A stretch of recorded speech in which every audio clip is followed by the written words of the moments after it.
doctor was home. It seemed forever, but was no more than 30 seconds before the door opened, and the petite blonde with deep blue eyes who looked so much like Mama that Joanna could hardly breathe stared at her. "Joanna?" The woman's voice trembled more than Joanna's hands had, and her eyes widened in what appeared to be shock. "Is it really you?" Joanna nodded. "It's me, Emily." The last time she'd seen her older sister had been only hours after Emily's wedding, when she and her handsome groom had left Sweetwater Crossing to return to George's ranch. Emily had been beautiful then. Everyone in town acknowledged her as the prettiest of the Vaughn girls, but that beauty paled compared to the Emily who now smiled at Joanna. There was a new softness to her sister's face, a gleam in her eyes that hadn't been there before, transforming her into the picture of a happy woman. "I can't believe it." Emily took a step forward and wrapped her arms around Joanna's waist, as she'd done so many times when they'd been children.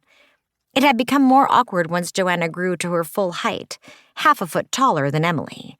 But Emily had always persisted in her efforts to soothe Joanna when she'd been distressed. Today, it was Emily who appeared distressed. "Louisa and I have been so worried about you." "I'm sorry." Though the words were inadequate, they were the only ones Joanna had. "I should have written, but I couldn't, for so many reasons." Emily broke the hug, then reached out to take one of Joanna's hands and led her indoors. "It doesn't matter. Nothing matters except that you're back and safe."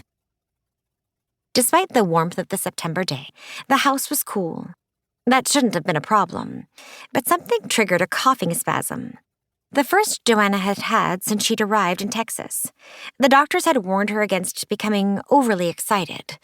Perhaps that was the cause, because there was no doubt that she was excited to be home.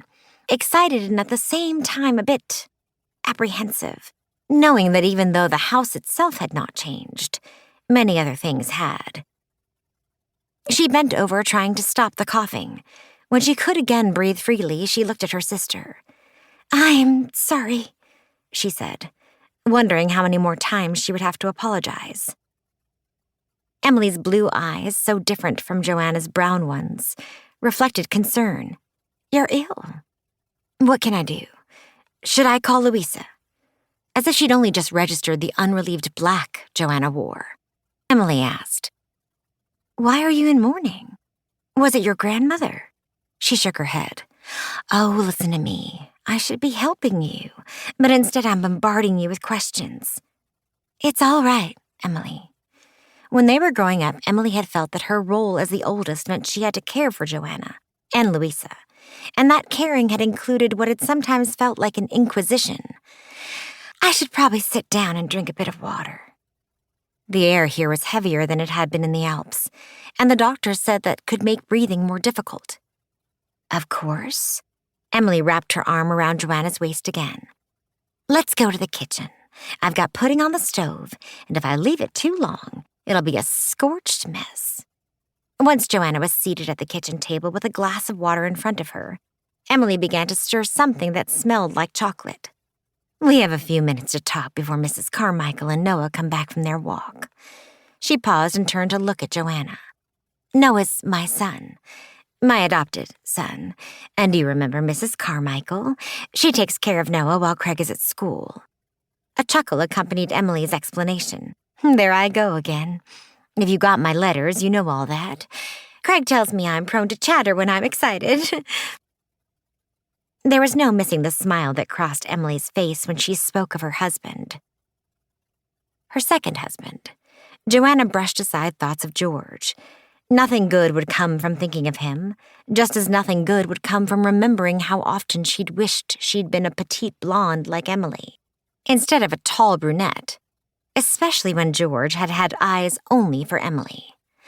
"The last letter I received said you were going to marry the schoolteacher, and that Louisa brought a man with a broken leg to recuperate here." "Oh my." Emily made no effort to hide her dismay. "That was months ago. So much has happened since then. Louisa did more than set Josh's leg. She married him." "Little sister Louisa was married?" Joanna knew she shouldn't have been surprised, and yet she was.